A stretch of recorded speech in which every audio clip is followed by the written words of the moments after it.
Can I have you as a volunteer here?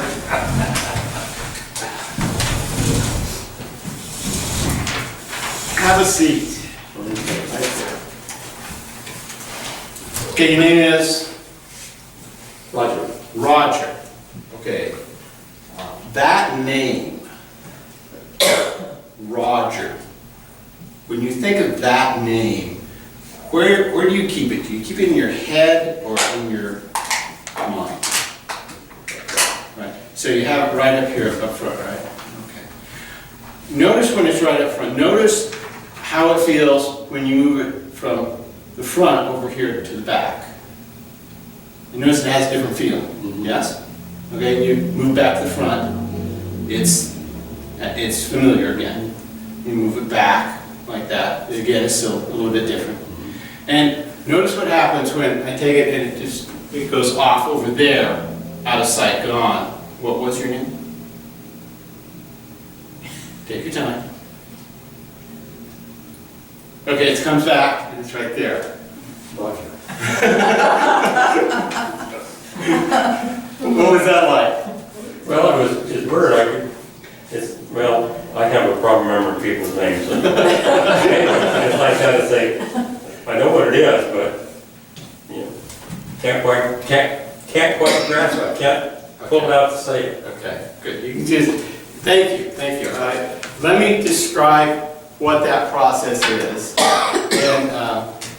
and why it works. Okay, so the very first thing was, and keep in mind, names, we are deeply associated with our names.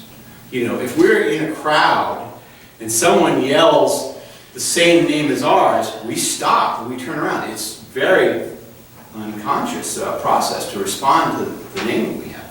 Yeah. So the very first thing that I did is I wanted to start to separate that name from Roger. So I said, that name. I didn't say your name. That name. Roger. That name, where do you keep it? In your head or in your mind? And again, it's a double bind. They're gonna respond one way or the other. And he said, it's right up here.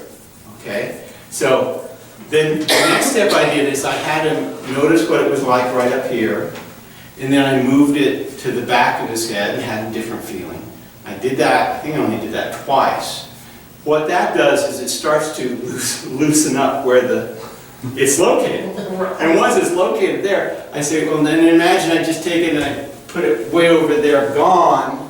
And I said, and this is the words I said, what was your name? I didn't say is, I said was your name. And you saw him in a state of mild confusion there. and then, if at any point you think they're going to grasp, they're going to hang on to it, you say, take your time. And that interrupts the whole searching process again. I was just about ready to pull it. I said, I know what that is, I can get it, and you said that, and then it... Exactly.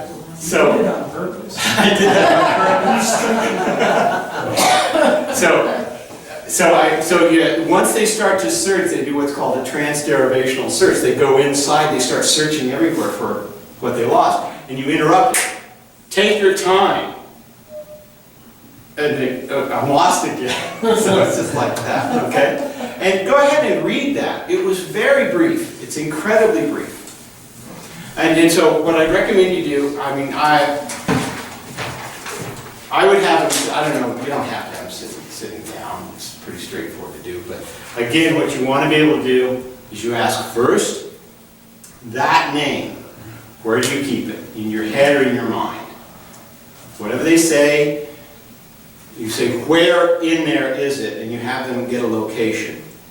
Then you have them notice what it's like when they move location from here to here. You do it at least a couple times. And the very next thing is, you put it way out of sight, gone. What was your name? Take your time.